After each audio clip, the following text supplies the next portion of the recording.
El golpeteo en la puerta de mi casa llegó justo antes del amanecer seco e impaciente, de esos que no piden permiso sino que avisan. «Policía, abra la puerta». Por un momento me quedé quieta en la cama sintiendo cómo el eco se acomodaba en el pecho. A mis 67 años ya no me apresuraba por nadie, mucho menos por una voz que llegaba sin aviso. Me llamo Amalia Quintana, y en todos mis años criando a un hijo, enterrando a un marido, dirigiendo todo un departamento en el hospital, nunca había tenido a la policía tocando a mi puerta de esa manera. «Señora», dijo la voz de nuevo más fuerte. «Policía de la Ciudad de México. Necesitamos hablar con usted». Me puse la bata y caminé por el pasillo con los pies firmes, aunque la mente me volaba. No ensayé excusas porque no había hecho nada malo. Abrí la puerta. Ahí estaban 2 oficiales profesionales neutrales. Uno llevaba una carpeta. El otro mantenía las manos visibles relajadas, pero atentas. «¿Señora Quintana?», preguntó el más alto. «Sí, venimos a verificar un reporte. No está bajo arresto». Las palabras deberían haberme tranquilizado. No lo hicieron. «¿Qué tipo de reporte?», pregunté. «Una preocupación financiera y de bienestar», dijo. «Solo necesitamos hacer unas preguntas y asegurarnos de que todo esté bien». Asentí y me hice a un lado. No entraron. Nunca lo hacen cuando quieren mantener la ventaja. «¿Está al tanto de algún conflicto reciente por dinero?», preguntó el más bajo. No dije. La palabra salió fácil. Demasiado fácil. Miró la carpeta. «Alguien ha expresado preocupación de que usted esté confundida o reteniendo fondos compartidos». Sentí algo frío encajando en su lugar. No repetí. «Y yo manejo mis propias finanzas». Me observaron un instante midiendo el tono, la postura, la coherencia. Los dejé. Al rato el más alto asintió. «Está bien. Gracias por su tiempo, señora Quintana. Anotaremos que hablamos con usted». «¿Eso es todo?», pregunté. «Por ahora», dijo. «Si algo cambia, alguien podría seguirlo». Se dieron la vuelta y caminaron hacia su patrulla.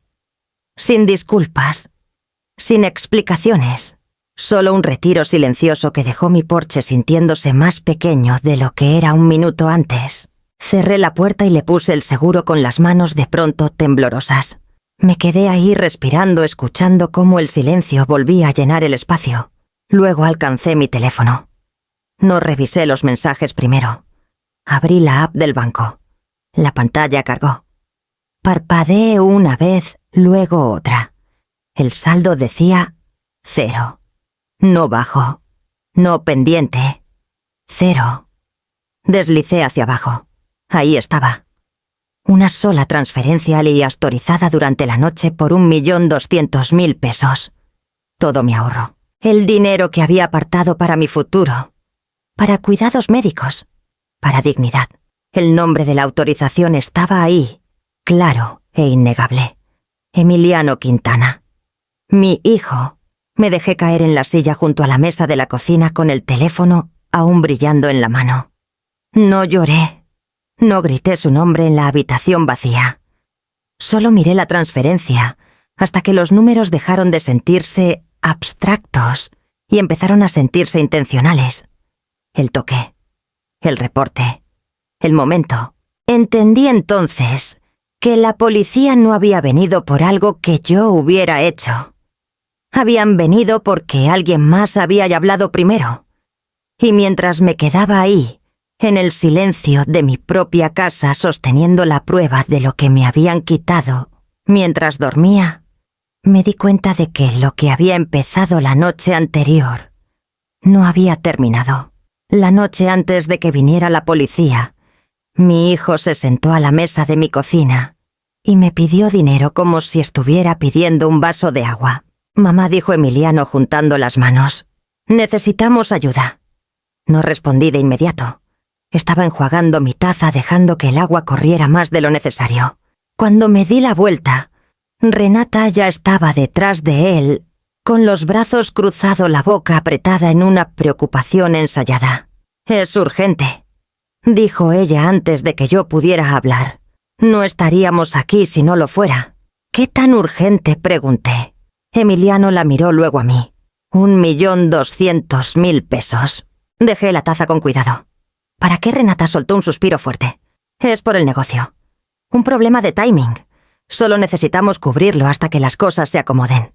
¿Se acomoden cómo?, pregunté. Dudó. En unos meses. Tal vez antes.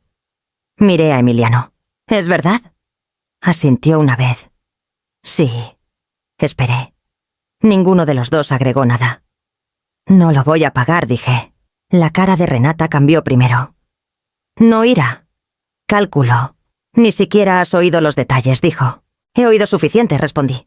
Ese dinero no está disponible. Emiliano se inclinó hacia adelante. Mamá, es temporal. No te estamos pidiendo que nos lo regales. Solo que nos ayudes. Sé la diferencia, dije.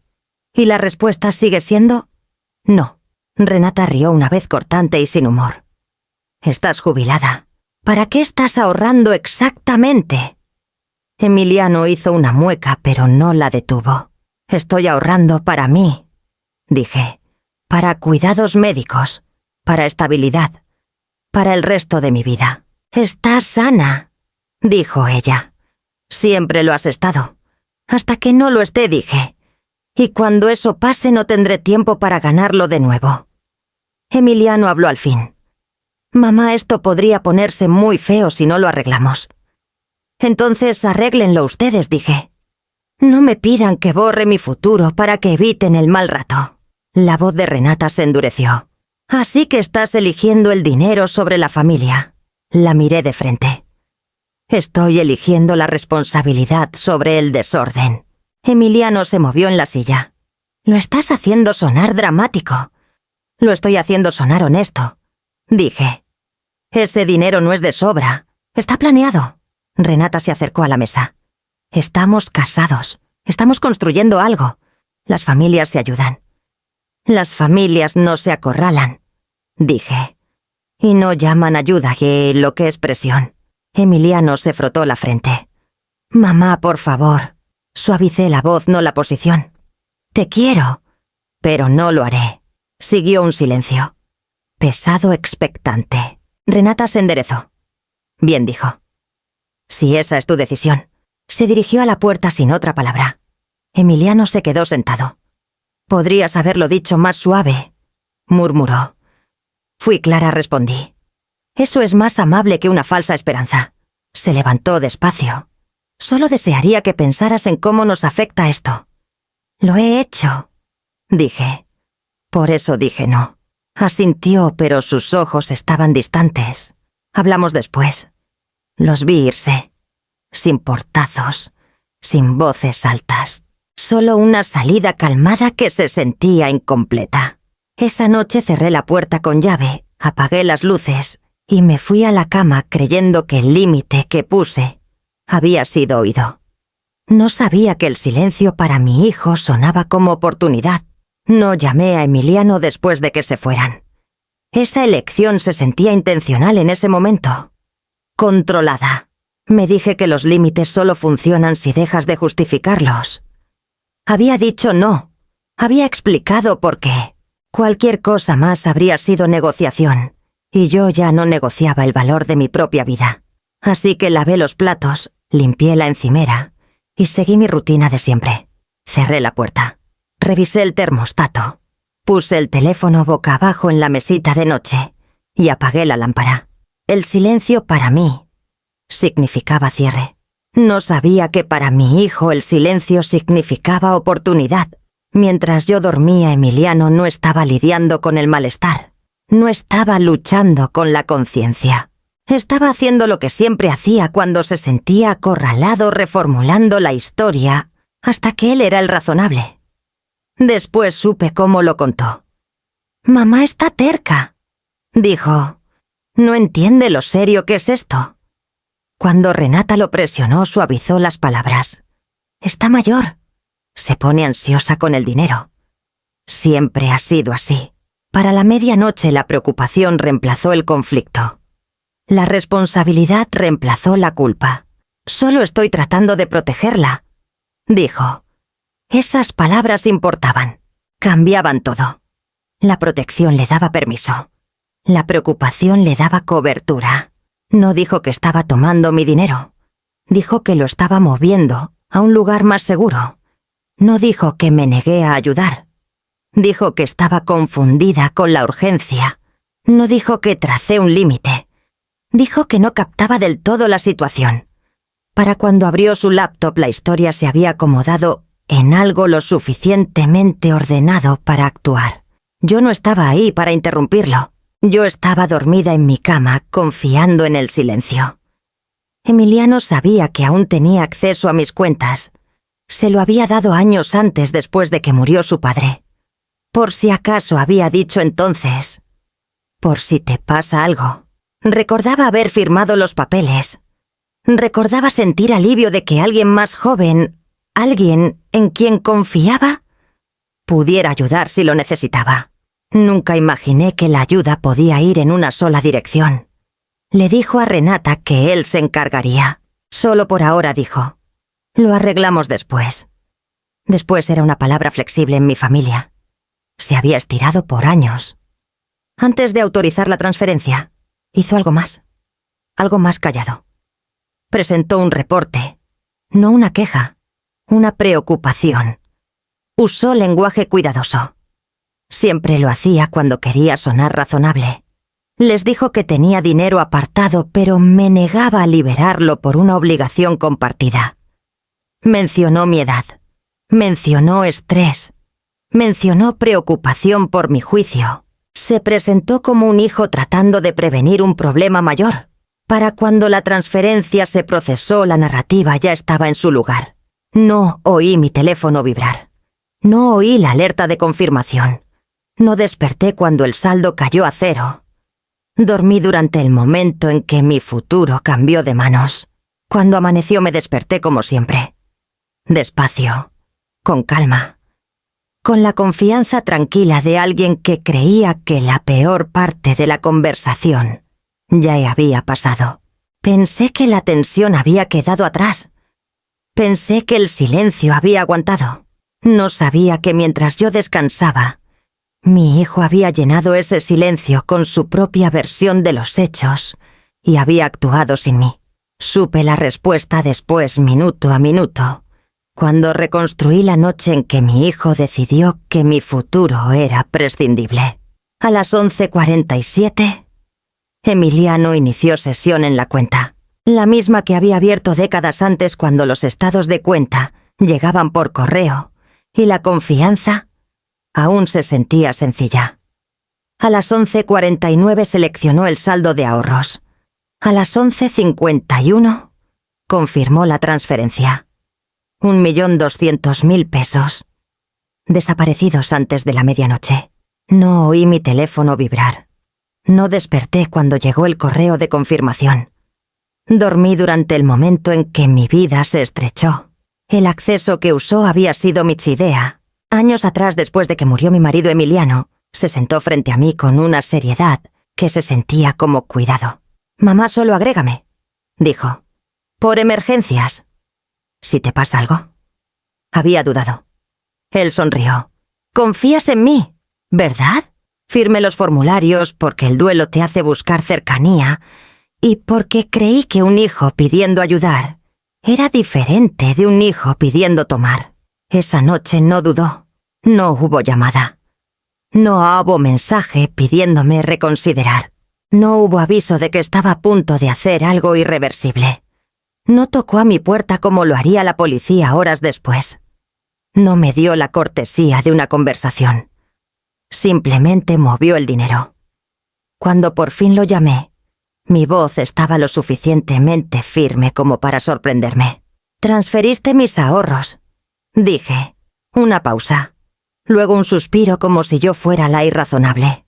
«Tuve que hacerlo», respondió Emiliano. «Era sensible al tiempo». «Te llevaste todo», dije. «Es temporal», dijo. «No lo estabas usando». Las palabras golpearon más fuerte que el robo. «Ese dinero era mi seguridad», dije. «Lo sabías». «¿Estás estable?», respondió. «Vas a estar bien». Cerré los ojos. «No me preguntaste». «Ya lo hice», dijo. «Dijiste no». Sí, dije. Y eso debería de haber sido el fin. Bajó la voz un tono que reconocía de años viéndolo manejar conflictos reformulándolos. No lo robé. Lo protegí. Te protegiste a ti, dije. A mi costo. Hubo un ruido en la línea. Podía oír a Renata de fondo murmurando algo que no alcancé a entender. Está molesta, dijo. Esto es duro para ella. Reí una vez suave porque la alternativa era gritar. También es duro para mí. No respondió a eso. En cambio dijo, lo resolvemos después. Después. Esa palabra de nuevo, la que excusaba todo y resolvía nada. Confíe en ti, dije. Y no te fallé, respondió. Solo que aún no lo ves. La llamada terminó poco después. No porque yo colgara, sino porque él lo hizo. Me quedé con el teléfono en la mano mirando el registro de la transferencia, el rastro digital pulcro que reducía la planeación de mi vida a una sola línea. No había florituras dramáticas. No caos. Solo eficiencia. Esa era la traición. No la cantidad. Ni siquiera el robo. Era la certeza con la que mi hijo decidió que yo no necesitaba una elección. Supe la respuesta parada en mi puerta viendo cómo la patrulla desaparecía por la calle. No esperé mucho antes de llamar al número que me dio el oficial. Contestó al segundo timbre con tono educado ya familiar. Señora Quintana, dijo. Todo bien, quiero entender por qué vinieron. Dije. Exactamente. Hubo una pausa. Papeles moviéndose. Una respiración cuidadosa. Recibimos una solicitud de verificación de bienestar y financiera, dijo. Procedimiento estándar. Sin acusación. Solo una preocupación planteada por un familiar. ¿Preocupación por qué?, pregunté. ¿Que usted podría estar confundida sobre una obligación financiera compartida? Respondió. ¿Qué fondos se estaban reteniendo de manera que podría escalar a una disputa? Reteniendo, repetí. Sí, señora. ¿Quién lo presentó? Otra pausa. Más larga esta vez. Su hijo, dijo. Emiliano Quintana. Las palabras se asentaron despacio como sedimento en el agua. No había reaccionado a mi negativa. La había preparado. Está diciendo que contactó a la policía antes de transferir el dinero. Dije. Eso parece ser la secuencia. Confirmó el oficial. El reporte entró poco antes de la medianoche. Le agradecí y colgué. Mi mano no tembló al dejar el teléfono. Algo más había tomado su lugar. Una claridad tranquila que se sentía más fría que la ira. Emiliano no había entrado en pánico. No había perdido el control. Había anticipado la resistencia y construido una narrativa que quitaba mi voz antes de que yo la levantara. Lo llamé de vuelta. «Presentaste un reporte sobre mí», dije. No lo negó. Estaba preocupado. Les dijiste que estaba confundida. Les dije que estabas bajo estrés. Respondió. Que quizás no estabas pensando claro. Antes o después de vaciar mi cuenta, pregunté. Eso no es justo, dijo. Lo estás torciendo. No dije. Hablaste primero. Armaste la historia. Luego tomaste el dinero. Exhaló lento y medido. Mamá estaba tratando de evitar que las cosas empeoraran. Las empeoraste, dije. Tú me obligaste, respondió. Ahí estaba, el cambio. El momento en que la responsabilidad cambiaba de dueño.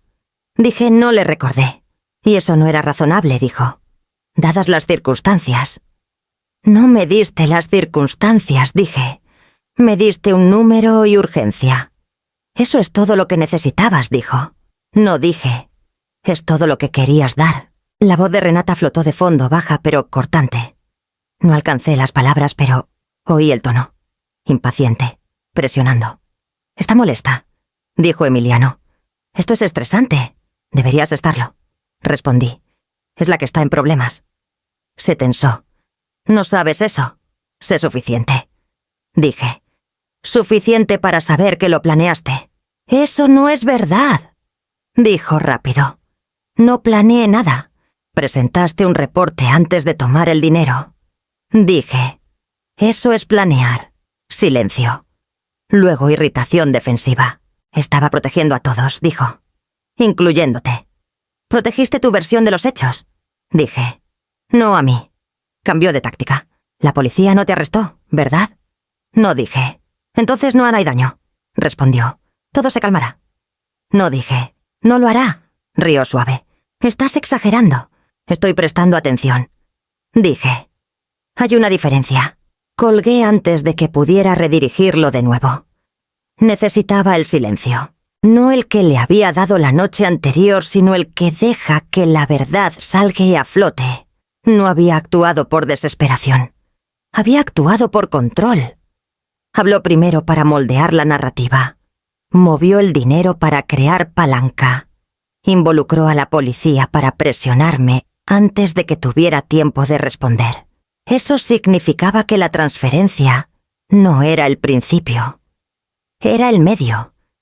Y mientras me quedaba ahí, mirando el saldo vacío en la pantalla, una cosa se volvió dolorosamente clara. Lo que Emiliano había puesto en marcha esa noche era más grande que una sola transacción, y yo apenas empezaba a saber qué tan adelante se había movido mientras yo dormía. Pedí detalles como siempre lo había hecho, directo, calmado, sin acusación. Se sentía importante mantener la voz nivelada. Quería respuestas, no otra actuación. «Explícame la deuda», dije cuando Emiliano contestó. «Desde el principio». «Es complicado», respondió. «Complicado está bien», dije.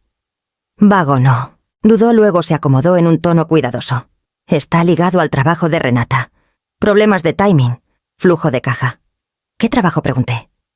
«Hace consultoría», dijo. «Estrategia de marca, adquisición de clientes». «¿Quién es el cliente?», pregunté. Otra pausa. «Varios. Nombra uno». «Ese no es el punto», dijo. «El punto es el plazo. El punto es la verdad», dije. «Y la estás evitando. No puede hablar ahora», agregó rápido. «Está abrumada. No pedí hablar con ella».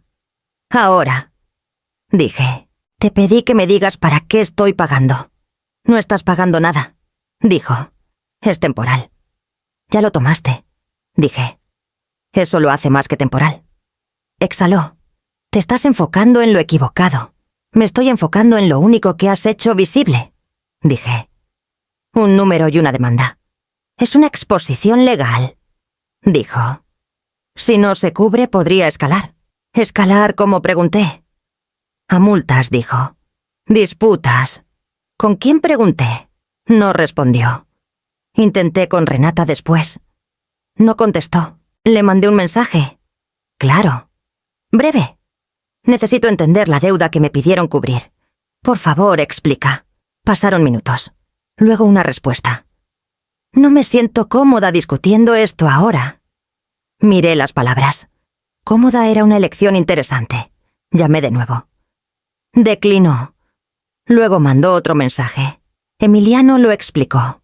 «Solo necesitamos el dinero para arreglar las cosas». ¿Arreglar qué? Llamé a Emiliano de vuelta. «No me habla», dije. «Está bajo presión», respondió. «No estás ayudando». «Estoy tratando de entender», dije. «Tú estás tratando de apresurarme». «No hay tiempo», dijo. «Eso es lo que no estás oyendo. Lo que oigo», dije, «es que quieres urgencia sin transparencia». «Eso es injusto», dijo. «Lo estás haciendo adversarial». «Tú lo hiciste adversarial cuando involucraste a la policía», dije. «Ahora estoy haciendo preguntas». Bajó la voz. «Mamá, si esto sale a la luz, será malo». «¿Para quién?», pregunté. «Para todos nosotros», dijo. No dije. «Para ustedes». Se erizó. «No sabes eso». «Sé que no me dicen para qué es la deuda», dije. «Sé que tu esposa no me habla directamente, y sé que el plazo les importa más que mi consentimiento». «Eso no es verdad», dijo. «Entonces dime», dije. «¿Quién está exigiendo este dinero?» Silencio. Lo llené. «¿Es un banco?», no. «¿Un cliente?», no exactamente. «Una tarjeta de crédito». No respondió. «Emiliano», dije más despacio ahora, «si esperas que crea que esto era necesario, necesitas dejar de proteger la historia y empezar a contarla». «Estás presionando», dijo. Estoy escuchando, respondí. Tú estás desviando. El nombre de Renata apareció en mi teléfono. Luego desapareció. Una llamada perdida. Sin mensaje. Intentó llamar, dijo Emiliano rápido. Está emocional. Podría dejar un mensaje, dije. No quiere decir lo equivocado, dijo. Eso cayó con más peso que cualquier otra cosa que hubiera dicho. Miré de nuevo el registro de la transferencia. 1.200.000 pesos. Una línea limpia, sin explicación adjunta. Me estás pidiendo que confíe en ti, dije. Pero tú no confías en mí con la verdad. No es tan simple, dijo. Sí lo es, dije. ¿Quieres urgencia sin responsabilidad? Alzó la voz. Esto es sobre evitar daño. Entonces deja de esconderlo, dije. El daño crece en la oscuridad. Se quedó callado de nuevo y esta vez no me apresuré a llenar el espacio. Cuando habló al fin su voz estaba tensa. Solo necesitamos pasar esta semana. Entendí entonces que la deuda no era solo un número. Era un plazo. Y lo que esperaba al otro lado era algo que ambos trataban de correrle. Yo solía creer que ayudar una vez no te obligaba para siempre. Esa creencia fue lo primero que perdí. Los favores habían empezado pequeños como siempre pasa. Un pago de renta atrasado cuando Emiliano acababa de salir de la universidad. Una reparación de coche cuando perdió el trabajo. Me decía que eso era lo que hacen los padres. Apoyar en la transición. Puentes temporales. Solo esta vez, decía Emiliano. Y lo era, hasta que no. Unos años después hubo un saldo de tarjeta que necesitaba arreglarse. Estamos reorganizando, me dijo. Se estabilizará pronto. Lo pagué sin ceremonia, sin sermón, sin condiciones. No quería ser el tipo de madre que convierte la generosidad en palanca. Renata entró en nuestras vidas poco después. Era pulida donde Emiliano era blando, confiada donde él dudaba. La primera vez que el dinero salió en conversación con ella, rió. A Amalia no le importa, dijo como si yo no estuviera sentada ahí. Entiende cómo funcionan las inversiones. Recuerdo el momento claramente porque no la corregí. Sonreí en cambio. El silencio se sentía más fácil que la contradicción. Cuando pidieron ayuda para un enganche, Emiliano lo enmarcó con cuidado. Te lo pagamos de vuelta, dijo. Es solo para arrancar. Nunca lo hicieron. Y yo nunca pregunté. Cuando Renata quiso lanzar algo que llamó un pivot de marca, me mandó una hoja de cálculo llena de proyecciones optimistas. Esto es lo que la gente de nuestra edad tiene que hacer, dijo. Adaptarse. Escribí el cheque. Cada vez la cantidad crecía. Cada vez el pedido venía con urgencia y reassurance. Cada vez me decía que esta era la última. Nunca lo era. Lo que no noté entonces era cómo cambiaba el lenguaje. La ayuda se volvía expectativa. El apoyo se volvía acceso. Mi dinero dejó de ser mío en sus mentes mucho antes de que saliera de mi cuenta. Emiliano dejó de preguntar si podía ayudar. Empezó a decirme qué se necesitaba. Estamos cortos este mes, decía. Será rápido. Renata dejó de agradecerme. Empezó a recordarme. La familia se cuida, decía. Así es como funciona. Y yo dejé de objetar. No porque estuviera de acuerdo, sino porque el desacuerdo requería energía que no tenía. Después de que murió mi marido aprendí a mantener la paz absorbiendo el malestar. El silencio se volvió una especie de moneda. Pagué con él a menudo. La noche que dije no se sintió diferente porque lo era. Fue la primera vez que no amortigué el rechazo con disculpa. No dije que lo sentía. No dije tal vez después. No dije déjame pensar. Dije no. Ahí fue cuando el patrón se volvió visible. No se sorprendieron por el rechazo. Se ofendieron por él. Como si algo debido se hubiera retenido. Como si mi silencio pasado hubiera reescrito los términos del consentimiento. Lo oí en la voz de Emiliano cuando me dijo que estaba siendo dramática. Lo vi en la expresión de Renata cuando preguntó para qué ahorraba, como si la respuesta debiera ser ellos. Me di cuenta entonces de que cada concesión callada que había hecho los había entrenado a esperar cumplimientos sin discusión. Habían aprendido que si esperaban lo suficiente, yo intervenía. Que si presionaban lo suficiente, yo suavizaba. El silencio no había mantenido la paz. Les había enseñado dónde estaba la línea y que rara vez la defendía. Sentada sola a mi mesa mirando el saldo vacío, tracé el camino hacia atrás. Cada transferencia, cada cheque, cada momento en que elegí no hablar porque se sentía más fácil que el conflicto. Ninguno de esos momentos se había sentido peligroso en su tiempo. Se sentían como amor, como responsabilidad, como ser una buena madre. Ahora formaban un patrón que ya no podía ignorar. No me habían robado en una sola noche. Me habían erosionado en silencio a lo largo de años. Y el momento en que por fin dejé de dar, no preguntaron por qué. Simplemente tomaron. No llamé a Emiliano de nuevo. No le mandé mensaje a Renata. Llamé a Beatriz Calderón en cambio. Beatriz contestó al primer timbre. «Suenas como si estuvieras conteniendo el aliento», dijo. «Necesito hablar», respondí. «Ven», dijo. «Estoy haciendo té». Me senté frente a ella en la mesita que había tenido más tiempo del que yo la conocía. Beatriz había trabajado a mi lado en el hospital por años. Era mayor que yo por unos meses y más aguda por leguas. Escuchaba cómo lo hacen los cirujanos callada, enfocada sin movimientos desperdiciados. Le conté todo. El pedido, el rechazo, el silencio, la transferencia, la policía en mi puerta. No interrumpió, ni una vez. Cuando terminé se recargó y cruzó las manos. Entonces dijo, «¿Te pidieron?» Dijiste no, y lo tomaron de todos modos. «Sí». «¿Y tu hijo presentó un reporte antes de tocar el dinero?» «Sí». Asintió una vez. «Eso no fue pánico». «No dije». «No lo fue». Beatriz tomó un respiro lento. «Entonces déjame preguntarte algo». «Espere». «¿Le diste permiso para tomar tu futuro?» Las palabras aterrizaron limpias.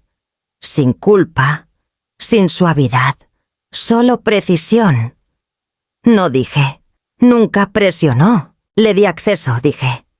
Para emergencias. Confiaba en él. Eso no es permiso, dijo. Eso es fe. Tragué. Se siente como si le hubiera dado las llaves. Le diste confianza, dijo Beatriz. Él eligió robo. Miré la mesa. Dice que me estaba protegiendo. La boca de Beatriz se apretó. La gente que te protege no te quita las elecciones. Levanté la vista. Dice que el dinero no estaba haciendo nada. Ella resopló. La seguridad no es inactividad. Es seguro. Solté un respiro que no sabía que retenía. Siguen diciendo que es temporal. Temporal es una palabra que usa la gente cuando quiere que dejes de resistir, dijo Beatriz. ¿Temporal para quién? No respondí.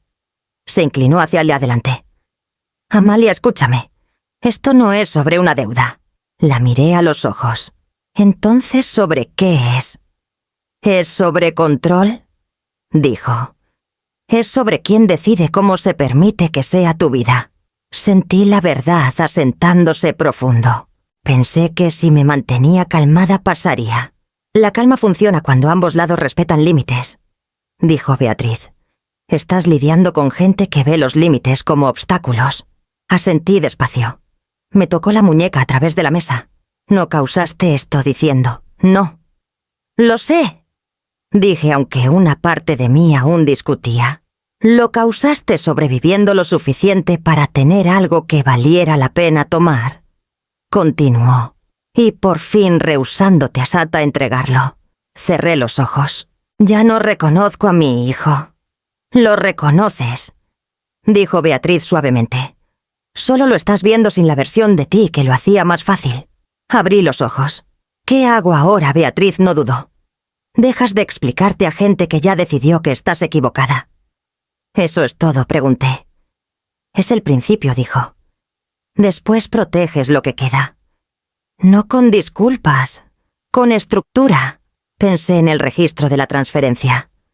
El reporte. El lenguaje cuidadoso que Emiliano había usado para pintarse razonable. Beatriz vio mi cara cambiar. «Estás empezando a verlo», dijo. «Sí», respondí. «Lo estoy», asintió. «Bien, porque una vez que lo ves no puedes dejar de verlo». Me puse de pie para irme unos minutos después, más firme que cuando llegué. En la puerta Beatriz me detuvo. «Una cosa más», dijo. «No dejes que conviertan esto en una conversación sobre dinero. Así es como te mantienen reaccionando». «¿Sobre qué debería ser?», pregunté.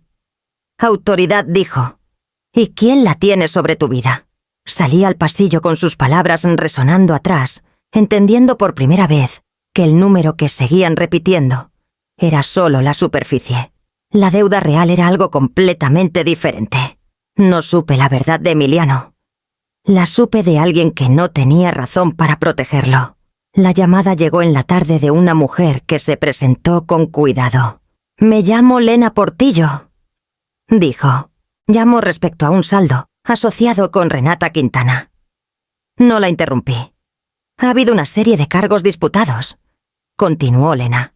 «Se presentaron como gastos de negocio». «No lo son». Cerré los ojos. «¿Qué son entonces gastos personales de lujo?», dijo. «Hoteles, cenas privadas, servicios de eventos. Ninguno se alinea con la clasificación de la cuenta usada». «¿Cuánto?», pregunté. 1.200.000 pesos, respondió. «Acumulados en varias semanas». El número cayó diferente esta vez.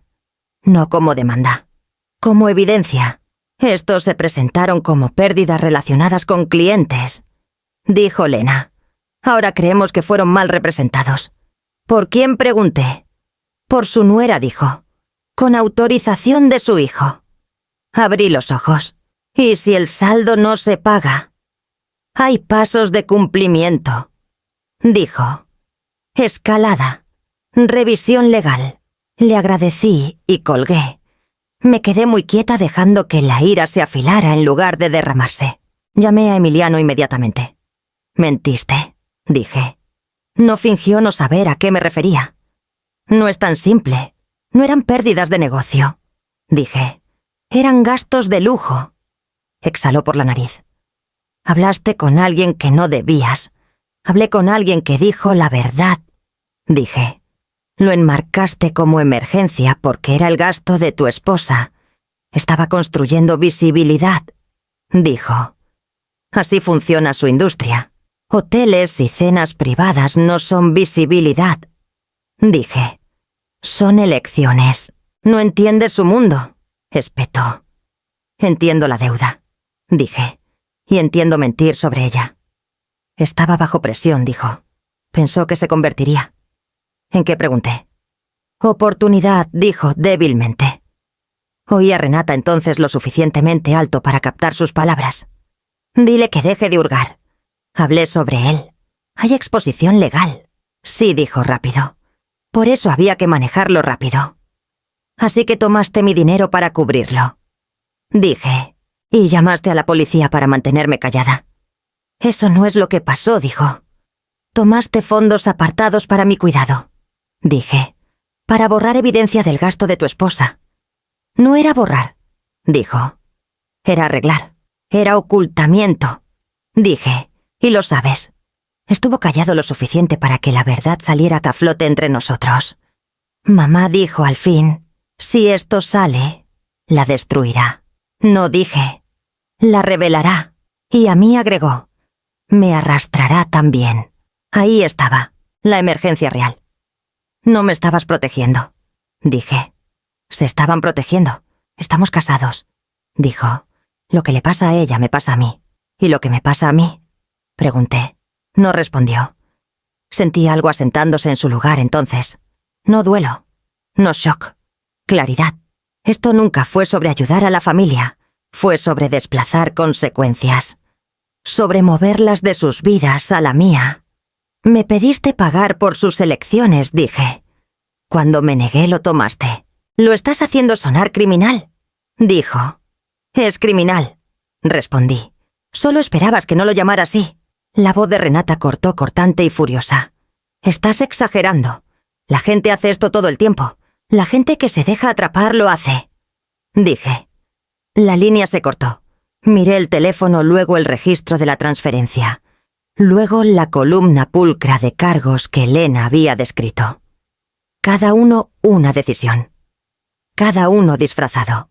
Cada uno destinado a ser absorbido en silencio por alguien más. No habían venido a mí porque era familia. Vinieron porque era el último lugar donde las consecuencias no habían aterrizado aún. Y ahora que veía la forma de la deuda, entendía por qué la urgencia importaba más que la verdad y por qué mi rechazo había desencadenado pánico en lugar de negociación. No trataban de pedirme prestado. Trataban de desaparecer detrás de mí. No decidí llamar a un abogado porque quisiera venganza. Lo hice porque necesitaba lenguaje que no pudiera ser reescrito por alguien más. Beatriz me dio el nombre y el número.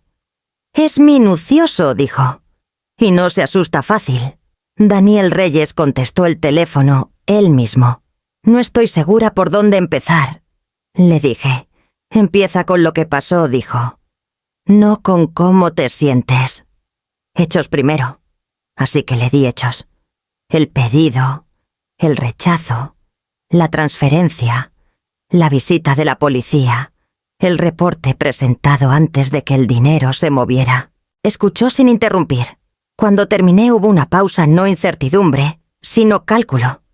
Señora Quintana, dijo, su hijo no solo cruzó un límite, la expuso. ¿A qué?, pregunté. A vulnerabilidad financiera, respondió. Y riesgo reputacional. Dice que me estaba protegiendo. Dije. La voz de Daniel se mantuvo neutral. La gente dice eso cuando quiere justificar control. Me incliné hacia adelante. Fue robo, sí, dijo. Incluso con acceso previo. Parpadeé. Aunque le di permiso años atrás, le dio acceso limitado para emergencias, dijo. No autoridad para drenar sus ahorros, resolviendo la mala conducta de alguien más. Mala conducta, repetí. Gastos de lujo mal representados como pérdidas de negocio, dijo. Eso importa. Sentí una tensión en el pecho aflojándose solo un poco. Involucró a la policía. Daniel exhaló. Control narrativo preemptivo. ¿Es común? ¿Común? Repetí. Desafortunadamente, dijo, pero funciona mejor cuando la otra parte se queda callada.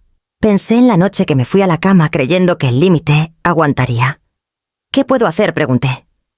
Tiene opciones, dijo. Varias. Las explicó con cuidado. No todas de golpe, paso a paso. Primero dijo, documentamos todo. Cada mensaje, cada llamada, cada transferencia. Segundo, revocamos formalmente el acceso a todas las cuentas. Tercero, notificamos al banco que la transferencia fue no autorizada bajo el alcance del acceso otorgado. ¿Y el reporte policial?, pregunté. Pedimos una copia, dijo, y respondemos por escrito. ¿Responder cómo? Con claridad, dijo. No emoción. Asentí. ¿Qué hay de mi hijo? Eso depende del resultado que quiera, dijo. Dudé. Quiero mi vida de vuelta. Daniel no suavizó su voz. Entonces necesita entender algo. Esto no se sentirá amable para ellos. No estoy tratando de ser amable, dije. Estoy tratando de estar intacta. Bien, dijo. Porque la ley no es sobre amabilidad. Es sobre límites que no se pueden discutir. Hizo una pausa. ¿Sabe cómo se ve realmente el abuso financiero a mayores? Pensé que sí, dije. A menudo empieza con confianza, respondió. Acceso dado por amor. Luego urgencia. Luego silencio. Luego inversión. ¿Inversión? Repetí. Donde la persona lastimada se hace ver irrazonable, dijo. Confundida. Difícil. Sentí mi mandíbula tensarse. Eso es exactamente lo que les dijo. Daniel continuó. El sistema ve patrones, señora Quintana, no intenciones. Así que no importa que sea mi hijo. Dije. Importa emocionalmente, respondió. No legalmente. Me quedé con eso. Si procedemos, dijo, habrá consecuencias. Para ellos, dije. Y para su relación, agregó. Pensé en la voz de Emiliano, calmada y cierta. En el rechazo de Renata y o hablar directamente. En el número que seguían repitiendo como escudo. Ya cambiaron la relación, dije. Solo estoy respondiendo. Daniel estuvo callado un momento. Luego, está bien, dijo. Entonces esto es lo que hacemos después. Esbozó los pasos. Claros, estructurados, sin emoción. Cuando la llamada terminó no me sentí triunfante. Me sentí firme. Por primera vez desde el toque en mi puerta no estaba reaccionando a la urgencia de alguien más. Me moví a mi propio ritmo. Miré mi teléfono el registro de lo que había sido tomado y luego las notas que había tomado durante la llamada. Mi familia había tratado de controlar la historia hablando primero.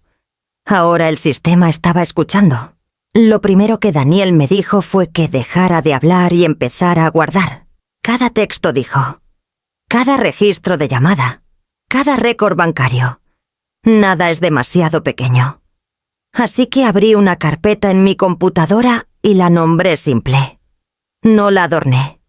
No la suavicé. Solo empecé. Los mensajes de Emiliano entraron primero. Los que pedían ayuda. Los que explicaban urgencia sin explicación. Los después de la transferencia, donde su tono pasaba de justificación a instrucción.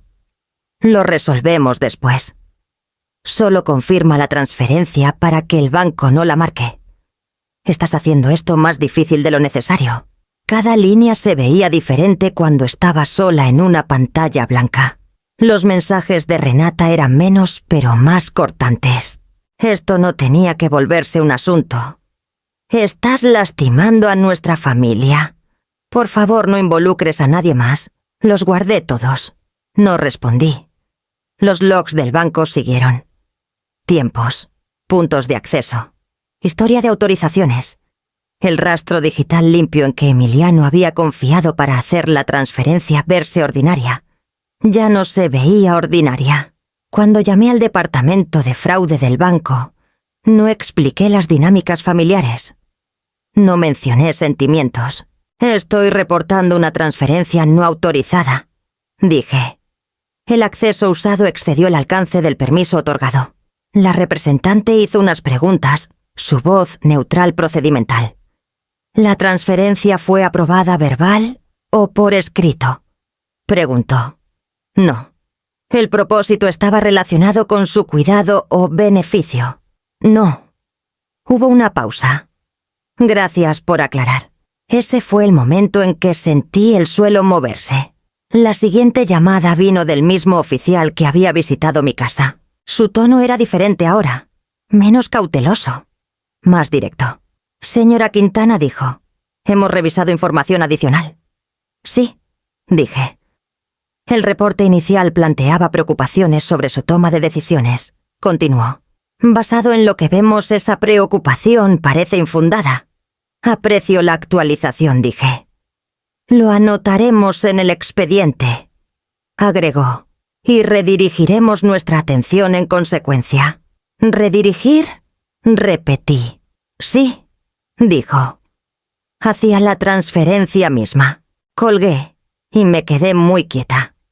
Emiliano llamó 1 hora después. ¿Por qué el banco está haciendo preguntas? Demandó. Reporté la transferencia, dije. No tenías que hacer eso. Espetó. Esto se suponía que se quedaba interno. Tú lo hiciste externo cuando involucraste a la policía, respondí. Estás escalando esto, dijo. Lo estoy documentando, dije. Hay una diferencia. ¿Nos estás poniendo en riesgo?, dijo. Casi reí. Se pusieron en riesgo cuando decidieron que mi consentimiento era opcional. Bajó la voz. No entiendes lo que estás haciendo. Entiendo exactamente lo que estoy haciendo, dije. Estoy asegurándome de que la verdad exista en algún lugar que no sea tu versión. Se quedó callado. Cuando habló de nuevo fue medido. Esto va a lastimar a todos. No dije. Esto va a exponer a todos. Colgó sin otra palabra. Esa noche agregué los registros de llamadas a la carpeta. Hora, duración, secuencia. Cada entrada se sentía como reclamar una pieza de mí que había dado demasiado libre antes. No estaba reescribiendo la historia. La estaba preservando. La presión cambió casi inmediatamente. Los mensajes se ralentizaron. La urgencia en sus voces se opacó. Donde había certeza, ahora se había cautela. Habían contado con mi silencio. No se habían preparado para mis registros. Al cerrar mi computadora me di cuenta de que algo fundamental había cambiado. Ya no era la persona absorbiendo consecuencias destinadas a alguien más. El riesgo se había movido. Y por primera vez desde la noche que dije no, ya no estaba conmigo. Emiliano llamó 3 veces en 1 hora. No contesté las primeras 2. No por rencor, por estrategia. El silencio había sido mi debilidad una vez. Ya no lo ofrecía libremente. Cuando por fin contesté, habló antes de que pudiera decir, «Hola, necesitas arreglar esto», dijo. Esperé. El banco marcó la transferencia, continuó. «Están haciendo preguntas». «No tenías que hacer eso». «Sí tenía», dije. «Estás creando un problema», espetó. «Estoy respondiendo a uno», respondí. Bajó la voz probando otro ángulo. «Mamá, escucha. Esto se está volviendo más grande de lo necesario». «Ya lo es», dije. «Todo lo que tienes que hacer es confirmar la transferencia». Dijo. «Solo diles que la aprobaste. Entonces todo para». No dije. Rió una vez cortante y tenso. «Estás siendo terca. Estoy siendo precisa». Dije. «Me diste acceso», dijo. «Eso es aprobación». «Para emergencias», respondí. «No para limpiar el desorden de alguien más». Exhaló fuerte. «No estás viendo el panorama completo». «Sí lo estoy», dije. «Por eso no firmo nada». Hubo una pausa. Podía oírlo pensando, recalculando. «Están hablando de revisiones de cumplimiento», dijo. «Auditorías. Si esto avanza más». «Entonces irá a donde necesite ir», dije. «No entiendes cómo funciona esto». Dijo. «Entiendo la palanca», dije. «Y entiendo que ya no la tienes». Su voz se afiló. «¿Estás disfrutando esto?» No dije. «Estoy terminando con ello». Se quedó callado de nuevo. Cuando habló su tono había cambiado por completo. Mamá dijo suave, «Esto podría arruinarnos». Cerré los ojos. «Ya cruzaste esa línea». «Eres mi madre», dijo. «Se supone que ayudas». «Ayudé», dije. «Por años». «Eso es diferente», dijo. «Esto es serio». «Mi futuro también lo era», dije. La oí a Renata entonces, ya no cuidadosa de no ser oída. «Dile que solo lo haga. Está empeorando todo». Hablé claro. «Pásamela al teléfono». No dijo Emiliano rápido. «No está en buen estado». «Estaba lo suficientemente estable para gastar el dinero». Dije. «¿Puede explicarlo?» No respondió. «¿Quieres que confirme una transferencia que no autoricé?» Continué. «Para que el banco deje de preguntar». «Sí», dijo. «Eso es todo». «Y si hago eso», dije, «¿qué pasa con el reporte que presentaste sobre mí estando confundida?» Inhaló fuerte. «Eso no es relevante. Es lo único que importa», dije. «Trataste de hacerme ver inestable para actuar sin resistencia». «Eso no es justo», dijo. «Está documentado», dije. Maldijo por lo bajo. «Estás destruyendo tu relación con tu hijo. Tú la destruiste cuando decidiste que no necesitaba una elección», dije. La línea se quedó quieta por un largo momento. Cuando habló de nuevo el pánico ya no estaba escondido. «Están diciendo que si no confirmas la revertirán», dijo. «Y luego investigarán cómo pasó. Eso es su trabajo», dije. «Esto nos perseguirá», dijo. «Afectará nuestro crédito, nuestra reputación. Deberías haber pensado en eso antes de tomar mi dinero», dije. Alzó la voz. «Hice lo que tenía que hacer». No dije. «Hiciste lo que pensaste que podías salírtela con la tuya». Esperé que discutiera. «No lo hizo. No firmarás», dijo plano. No respondí. «No ayudarás». No mentiré. dije. Colgó sin otra palabra. Dejé el teléfono y me quedé en el silencio que siguió. Se sentía diferente ahora. No vacío, no pesado, controlado. Emiliano siempre había confiado en la urgencia para ganar. En la presión. En mi instinto de suavizar las cosas antes de que se rompieran. Esta vez la urgencia no tenía dónde aterrizar. Y mientras las llamadas dejaban de venir, entendí por qué mi rechazo lo asustaba más que la investigación nunca podría. Renata dejó de llamar el mismo día que el banco congeló la transferencia. Al principio pensé que era coincidencia. Luego noté el patrón. Emiliano llamaba. El banco llamaba. El oficial llamaba. Renata no. Cuando le pregunté a Emiliano dónde estaba, respondió demasiado rápido. Se está manteniendo fuera. Eso es nuevo, dije. No quiere decir lo equivocado, respondió. No le preocupaba eso antes, dije. Ignoró el comentario. ¿Esto es entre tú y yo? Dejó de serlo en el momento en que ella gastó el dinero, dije. Suspiró. Está bajo mucho estrés. Yo también respondí. No discutió. No necesitaba. Aún trataba de mantener la conversación contenida, de actuar como buffer entre ella y las consecuencias. Intenté llamar a Renata yo misma, directo a buzón. Dejé un mensaje. Lo mantuve corto. Esta situación me involucra ahora. Si tienes una explicación, estoy escuchando. No lo devolvió. El siguiente contacto vino de Daniel. ¿Se contactaron con tu hijo de nuevo?, me dijo. No con ella. ¿Por qué?, pregunté. Porque ella no responde, dijo. Y porque la cuenta que usó no le pertenece. Sentí una sonrisa tensa formarse. Así que lo está dejando responder por ella. Así se le dijo Daniel. Pero eso solo funciona por tanto tiempo. Más tarde esa tarde, Emiliano llamó su voz tensa con irritación.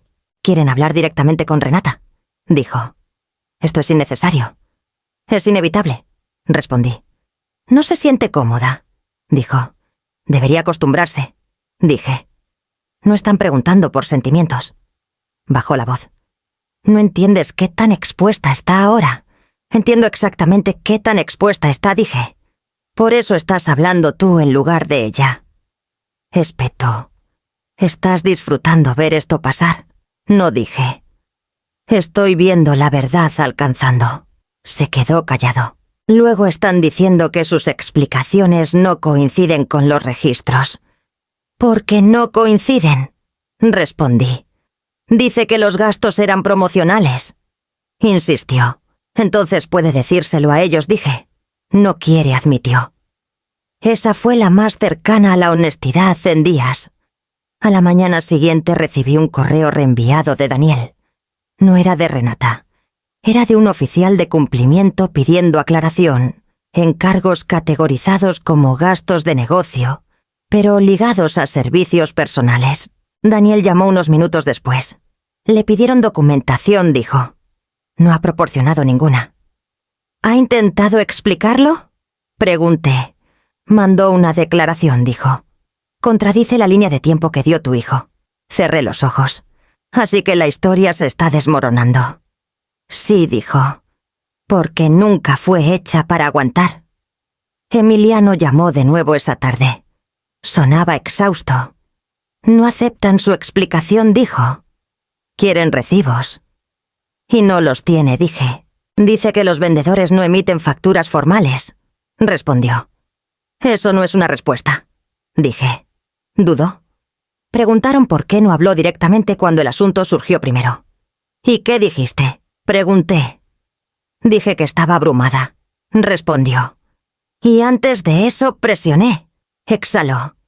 Dije que estaba siendo difícil. Lo dejé asentarse. Se quedó callada mientras tú hablabas por ella. Dije, ahora se queda callada porque no puede. No discutió. No podía. Esa tarde Renata por fin me mandó un texto. Esto ha ido demasiado lejos. Miré el mensaje por un largo momento antes de responder. Fue demasiado lejos cuando gastaste dinero que no era tuyo y esperaste que desapareciera detrás de mí. No respondió. Guardé el mensaje y lo agregué a la carpeta. Para el fin de la semana todos los que necesitaban respuestas las tenían. Todos menos Renata. Su ausencia se había vuelto su propia explicación. Cada silencio, cada desvío, cada rechazo a que es hablar, había dibujado un contorno más afilado alrededor de lo que trataba de evitar. Emiliano había tratado de escudarla parándose frente a las consecuencias. Todo lo que hizo fue ponerse en la línea de fuego. Y mientras la presión montaba, se volvió claro que cualquier protección que el silencio le ofreció, una vez, se había ido. Suena como una mujer al otro lado de la línea carraspeando antes de cambiar la dirección de un caso. Señora Quintana dijo, la representante del banco, la transferencia ha sido revertida. Cerré los ojos no en alivio, sino en reconocimiento. Los fondos están de vuelta en su cuenta, continuó. Todo acceso asociado ha sido suspendido pendiente revisión. Gracias, dije. Dudo. Para el registro esta decisión se basó en la documentación que proporcionó. Entiendo, respondí. Cuando la llamada terminó me quedé muy quieta.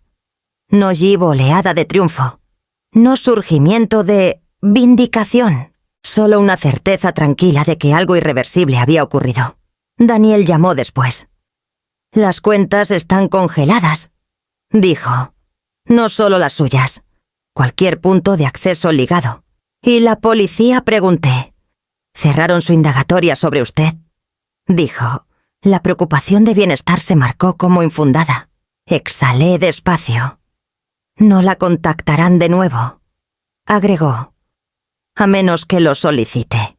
No hablé de inmediato. La ausencia de presión se sentía un familiar. Por días todo se había movido según la urgencia de alguien más. Ahora había espacio. Emiliano llamó una hora después. «¿No me dijiste que iban a hacer esto?», dijo. No necesitaba, respondí. «Esto nos afecta», dijo. «No podemos acceder a Sasanada». «Eso es correcto», dije. «No puedes solo cerrar todo», espetó. «No lo hice», dije. «El banco lo hizo». «Sabías que esto pasaría», acusó. «Sabía que podría», dije. «Por eso documenté todo». Su voz cayó. «No tenías que llevarlo tan lejos». «No lo llevé a ningún lado», respondí. «Dejé de cargarlo por ustedes». Rió corto y quebradizo. «¿Estás disfrutando vernos revolvernos?» No, dije. «Los estoy viendo experimentar límites». Hubo silencio. No el cómodo. El que viene cuando alguien se da cuenta de que una puerta en la que confiaba ya no está abierta. «Revertieron la transferencia», dijo al fin. «Sí», dije. «Así que obtuviste lo que querías», dijo. «Obtuve lo que era mío», respondí.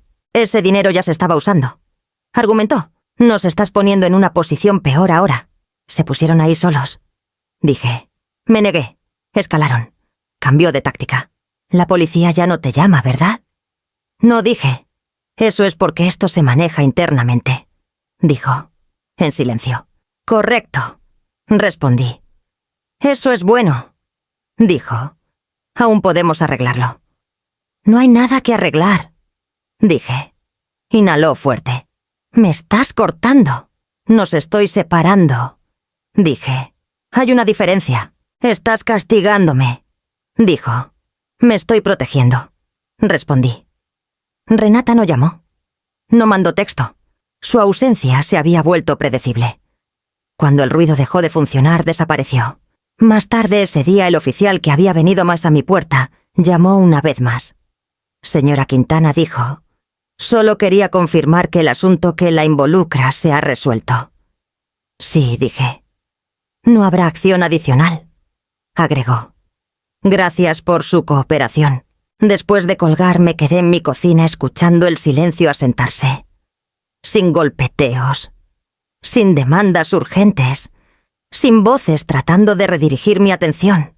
Revisé mi cuenta de nuevo. El saldo estaba restaurado. No porque alguien hubiera sido generoso, sino porque alguien por fin había sido detenido. Esa tarde Emiliano dejó un voicemail. «No esperábamos esto», dijo. «No nos diste tiempo para el ajustarnos». Lo borré sin oír el resto. Por años el acceso se había confundido con derecho. La proximidad con permiso. El amor se había tratado como un recurso que se podía explotar cuando se necesitaba. El congelamiento cambió eso. No fue dramático. No fue ruidoso. No humilló a nadie públicamente. Simplemente quitó la suposición de que mi vida estaba disponible para su uso. Y mientras el silencio se extendía, entendí lo que mi hijo había perdido realmente cuando perdió acceso a mí. Lo que dice la gente cuando se da cuenta de que ya no los salvarás no es sobre responsabilidad, es sobre imagen. Emiliano llamó tarde en la noche después de que el banco cerrara y las opciones se estrecharan. Reconocí el timing antes de reconocer el número. Mamá dijo sin aliento, como si hubiéramos estado en medio de la conversación todo el tiempo: necesitamos hablar. Te escucho, dije. No me agradeció por eso. Nunca lo había hecho. Esto ha ido lo suficiente. Continuó.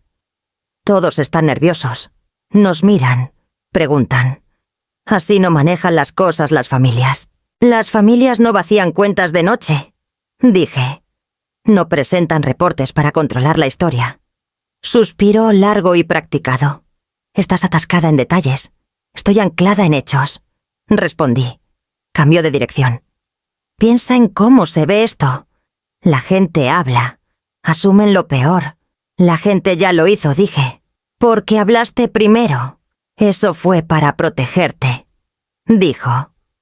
Lo has dicho, respondí.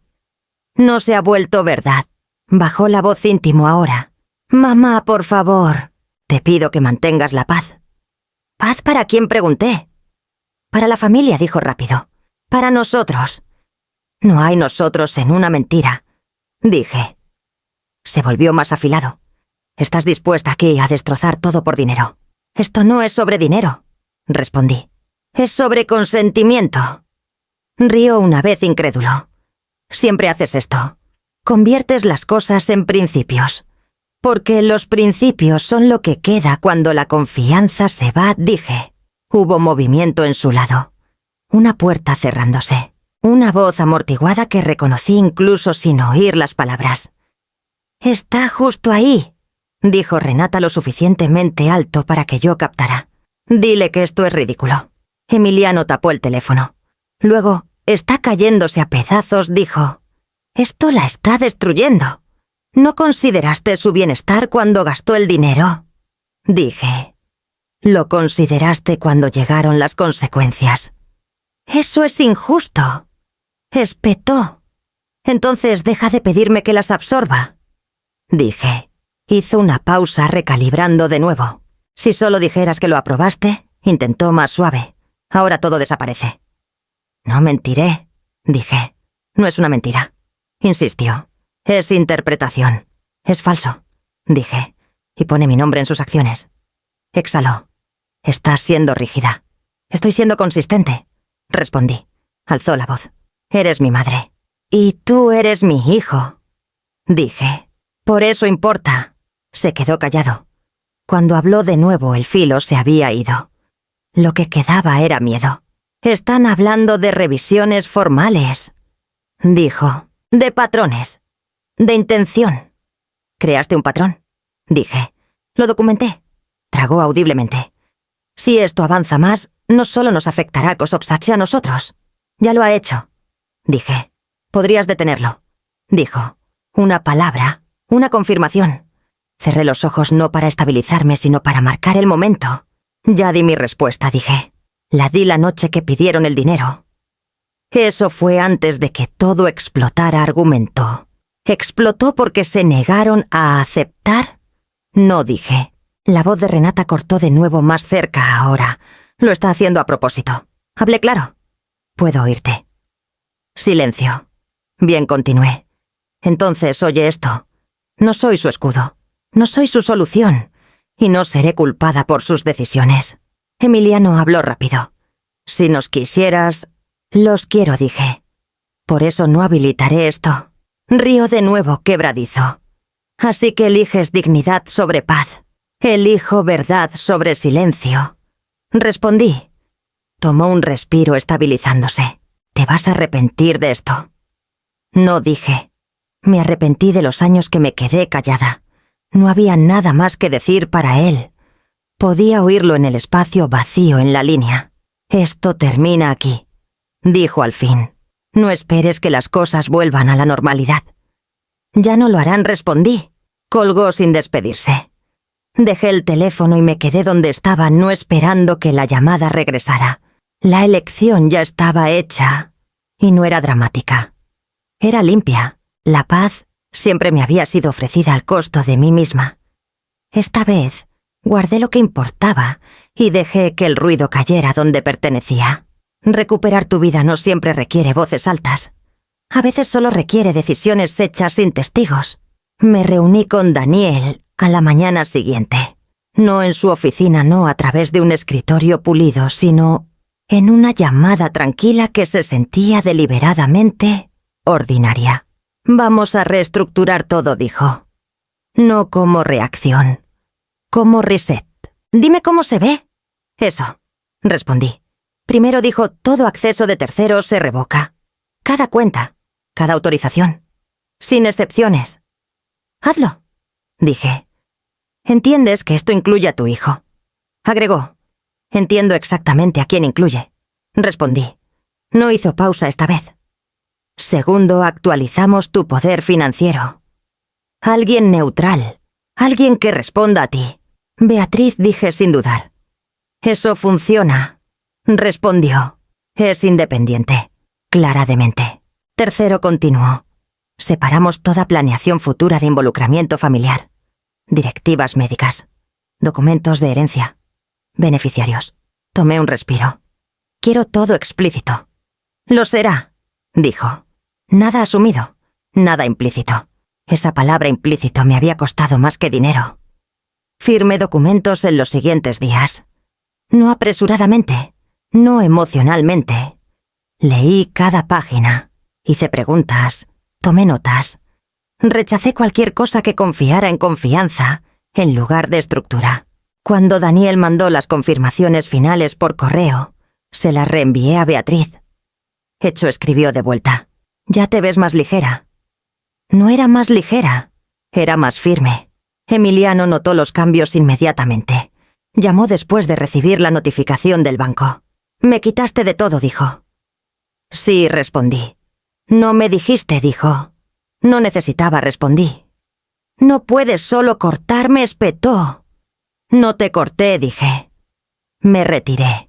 «Es lo mismo», argumentó. «No», dije. «Uno es castigo, el otro es protección», resopló. «Así que así vas a ser ahora». «Así ya es», dije. «¿Qué hay de emergencias?», demandó. «Ya no eres mi contacto de fase de emergencia», respondí. Ahí estaba, la línea que no esperaba. «¿Hablas en serio?», dijo quedito. «Nunca he hablado más en serio», respondí. «Renata no llamó. Mandó un mensaje en cambio.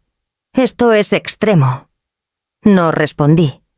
Más tarde ese día mandó otro. «Estás exagerando». Lo guardé. Luego archivé el hilo. El silencio de ella había sido alivio una vez. Ahora se sentía como confirmación. El paso final fue el más difícil, no legalmente, sino emocionalmente. Actualizar mi testamento. Daniel me guió con cuidado. «Esto no es sobre castigo», dijo. «Es sobre intención». «Mi intención», respondí. «Sí», dijo. «Y asegurarse de que se honre». Quité suposiciones que habían vivido ahí por años. Reemplacé el lenguaje vago con especificidad. No me expliqué al documento. Le dije qué hacer. Cuando terminó, Daniel hizo una última pregunta. «¿Quieres notificar a tu hijo de estos cambios?». No, dije. Asintió. «Es tu derecho». Esa noche me senté sola a pies a mi mesa, no revisando documentos, no repitiendo conversaciones, sino simplemente existiendo en un espacio que se sentía recién mío. El teléfono no sonó. Nadie me pidió arreglar nada. Nadie demandó urgencia.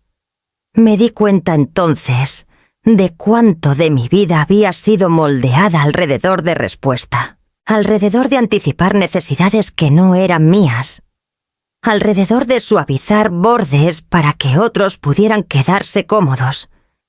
Esa versión de mí había sido muy callada, Esta no era ruidosa tampoco. No necesitaba serlo. Emiliano mandó un texto más antes de que terminara el día. Ya no te reconozco. Lo leí 2 veces. Luego escribí una respuesta que no mandé. Cerré el mensaje y guardé el teléfono. Lo que había hecho no era dramático. No haría historias. No satisfaría a nadie que necesitara espectáculo para creer en cambio. Pero había redibujado los límites de mi vida. Por primera vez en años mi futuro no era accesible para cualquiera que pensara que el amor significaba derecho. Y mientras el silencio se asentaba a mi alrededor, entendí que la separación no era un acto de abandono. Era el momento en que dejé de abandonarme a mí misma. Recuperé mi vida el día que el banco confirmó que la cuenta estaba segura y final, no temporalmente protegida. No pendiente revisión. Segura. Sus fondos están completamente restaurados, dijo la representante. No queda acceso de terceros. Le agradecí y colgué. No celebré, no llamé a nadie. Me quedé con el silencio y lo dejé registrarse. Emiliano no llamó ese día. Cuando por fin lo hizo, no fue para disculparse. Fue para informar. Están avanzando, dijo. La revisión. Los cargos. Todo. Lo sé, respondí. Aún podrías detener esto. Dijo. Podrías decir que fue un malentendido. No lo haré, dije. Tragó. Esto va a afectar mi trabajo. Involucraste tu trabajo cuando trataste de esconderte detrás de mí, dije. Están diciendo que lo habilité, agregó. Que autoricé los gastos. Lo hiciste, dije. Hubo una larga pausa. Cuando habló de nuevo, la certeza se había ido. No habla con nadie, dijo. Renata, me está dejando tomar las llamadas. Eso es lo que hacen los escudos, respondí. Hasta que se quiebran. No discutió. No podía. Una semana después, Daniel llamó para cerrar el expediente de mi lado. No se requiere nada más de usted, dijo. Está limpia. Y ellos pregunté. Eso es su proceso, ahora respondió. No el suyo. Renata nunca me llamó de nuevo. Supe de ella por otros. Sobre las cuentas bajo revisión. Sobre las explicaciones que no alineaban.